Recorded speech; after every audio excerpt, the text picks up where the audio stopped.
Hello there, thanks for watching this recording. It's good that you've done that and I appreciate it, and I trust that God will really bless you through his word today. We're looking on continuing to look at 1 Corinthians chapter 1, and we've worked really our way up to verse 17 or 18. But let me read to you verse 18. I'm going to read verse 18 and down to verse number 21. And we'll see what we deal with today. Okay, it says, "For the preaching of the cross is to them that perish foolishness, but unto us which are saved it is the power of God. For it is written, I will destroy the wisdom of the wise, and will bring to nothing the understanding of the prudent. Where is the wise? Where is the scribe? Where is the disputer of this world?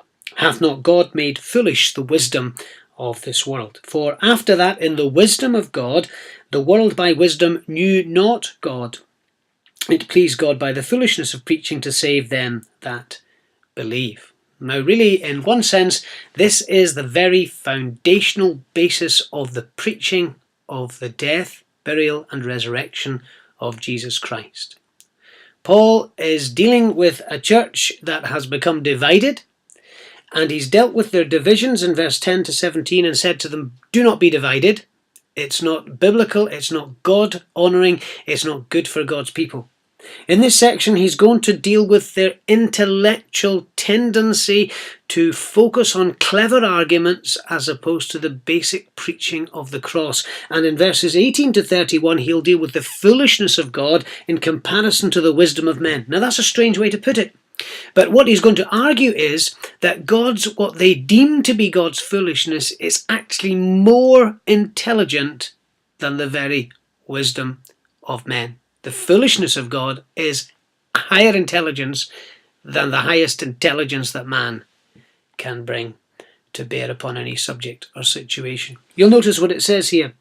The preaching of the cross is to them that are perishing foolishness. Now that is just normal, isn't it? People would think that to preach about Jesus and dying on a cross and that his death could cancel out sin and he could bring a fallen race to God and he could save their souls, that was a very strange and foolish message to bring to bear upon anybody's life. That is a strange old message. And that's what the world would say. The preaching of the cross is to them that are perishing, people in that sphere, in that state. It is a foolish thing.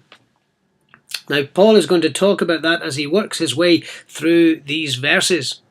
And he's going to refer back to an Old Testament passage. He's going to refer back to Isaiah chapter 33, and he's going to talk in both, well, he's going to do Isaiah 29 and 33.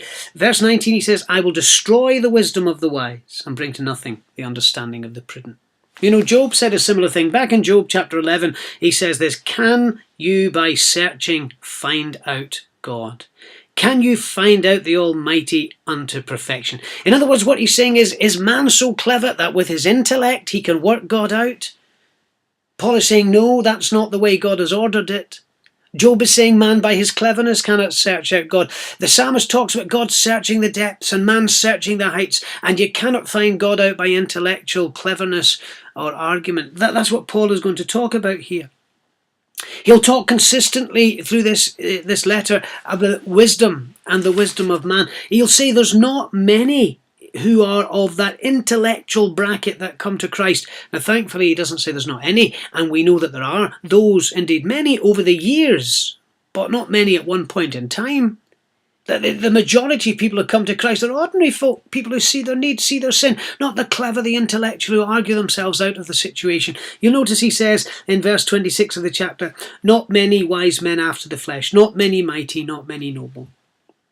In fact, when you go through and look at the arguments, he's going to deal with the wisdom of God versus the intellectual arguments of men. And he says in chapter 2, verse 6, we do speak wisdom, but we speak amongst those who are mature, those who've come to Christ and know what God is about.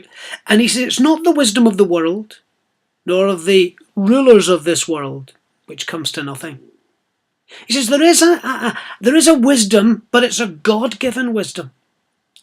And as the apostle works his way through this letter to these Christians, he's going to talk to them about the arguments that they bring up. Look at chapter 3, verse 18. He says, let no man deceive himself. If anyone among you thinks that he is wise, in this age let him become a fool, that he may become wise. He's saying, if you think you're clever, then I want you to discount your intellectual learning and I want you to see the wisdom of God. Now, he's not saying that intelligence is wrong, for intelligence identifies a creator God. Romans chapter 1 would make that very clear.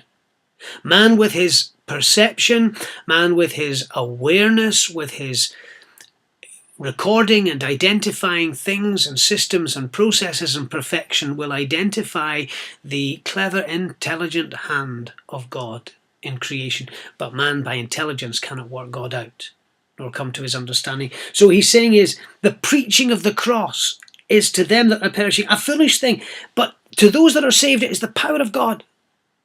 The preaching of the cross, it unleashes a power that only comes from God in saving souls, transforming lives, blessing men and women with the great work of salvation through faith in Christ. And the whole purpose is that man will not be triumphant intellectually in conquering God, but God will make available to all mankind salvation through simple trust in him and simple faith in him. I destroy the wisdom of the wise, bring to nothing the understanding of the prudent. He says, where is the wise? Where is the scribe? Where is the debater in this world? God has made foolish the wisdom of this world. Back in Isaiah chapter 29, God says, I will proceed to do, verse 14, I will proceed to do a marvellous thing among these people, a marvellous work, even a marvellous work and a wonder, for the wisdom of their wise men shall perish. The wisdom of their wise men shall perish. And so today, even in our society, the gospel is preached, and it is not by cleverness that a man or a woman comes to God, but by faith. And so he goes on to say that after that, in the wisdom of God, the world by wisdom knew not God. God divinely ordered it. You couldn't discover God by your cleverness. It pleased God by the foolishness of preaching, the foolishness of the message that was preached, to save them that believe. That's how you get saved. You get saved by believing. You get saved by resting on what God has revealed to your heart and soul. You get saved by trusting the work of salvation through the work of Christ on the cross. And I pray that as you listen to this, if you are saved, you'll rejoice in that. If you're not saved, you'll be challenged to seek God on his terms, to trust God for what his Son has done for you by dying and taking the judgment of God for sin.